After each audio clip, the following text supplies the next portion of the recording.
UK sanctions Russian oligarchy and Chelsea owner Roman Abramovich. London CNN.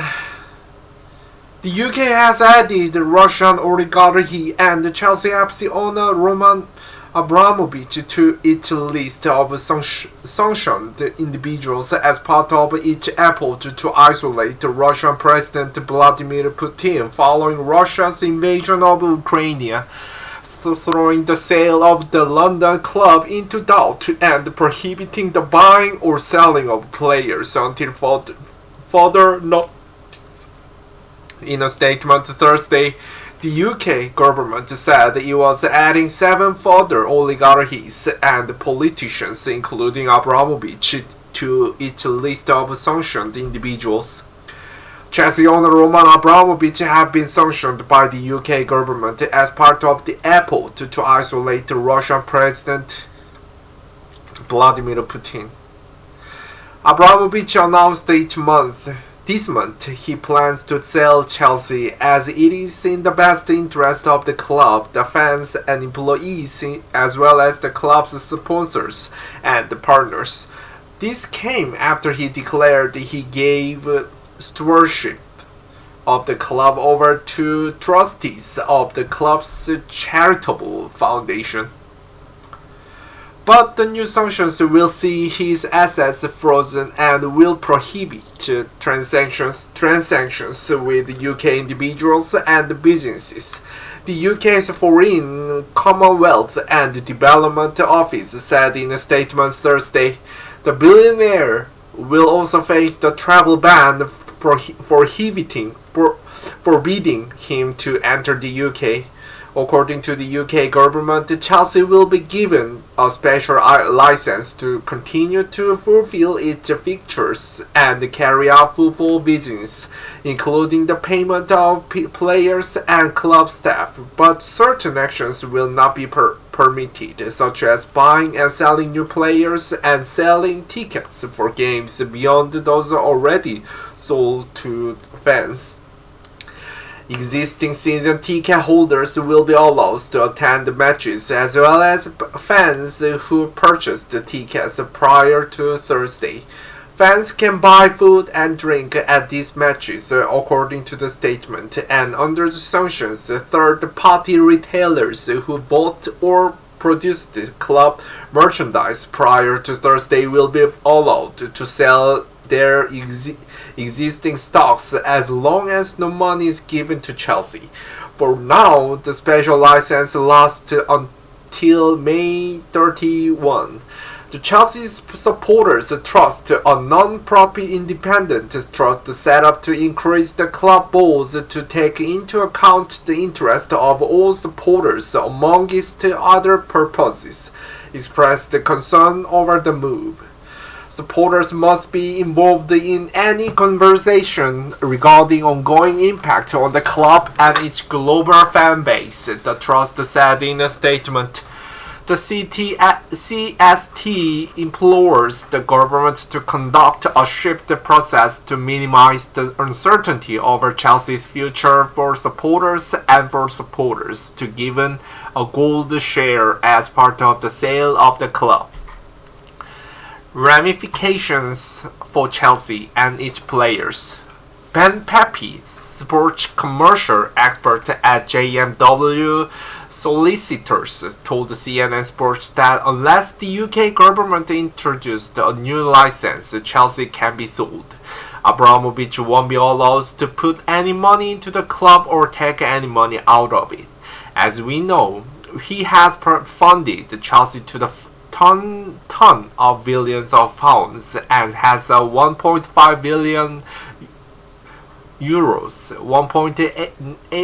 $1.98 billion loan that Chelsea currently owes to Abramovich, he said. We don't currently know where the money to pay players is coming from, whether it just be coming from the kinds of day-to-day trading the business, for example, broadcast revenue, commercial revenue. Obviously, matchday revenue contributes to that, and we know that no new tickets can be sold, no new merchandise can be sold. that benefits either the club or Abramovich. It can only benefit the retailers. This could have significant implications for the club, which is already seeing sponsors considering their contracts with Chelsea. Chelsea's shirt sponsor 3, the mobile phone and telecommunications company, told CNN Thursday they are reviewing their relationship with the club after the UK government sanctioned Abramovich. If Mr. Abramovich can't finance the club, and you've also got another sources of commercial revenue coming into the club that are now going to start to basically dry out given the sanctions imposed. The long-term implications are very significant if the sale isn't made, Pepe said. Though Chelsea could negotiate with the potential buyers, the club can't be sold until a special license is granted, he added. If they are not generating any commercial matchday revenue and they are not going to be able to draw on shareholders' loans, where's the money going to come from to pop up the club? I anticipate the new owner will be found, but it's going to be far different kind of sale process than it looks like it was going to be, even last week. The sanctions will also have implications for Chelsea's players, Pepe said. The immediate short-term players whose contracts are running down means that those players are entitled to essentially leave on the free trade at the end of the season because they out of contract. For players with contracts beyond the end of the season, nothing will change until May 31st, Pepe said.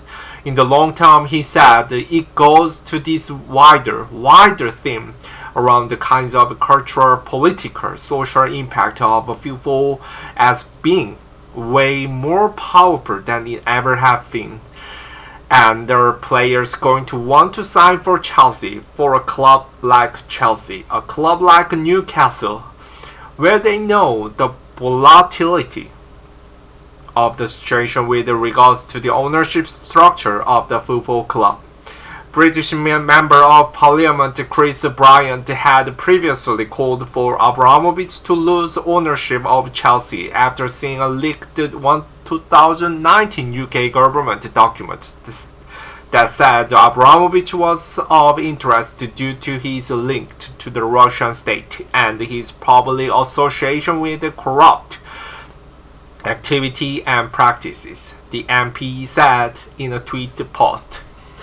Abramovich's wealth is an estimated €9.4 billion, $12.36 billion, according to the UK government. The UK is absolutely determined to sanction Russian oligarchies, British Foreign Secretary Liz Truss said this month, adding that the UK was working through a further list of oligarchies to sanction.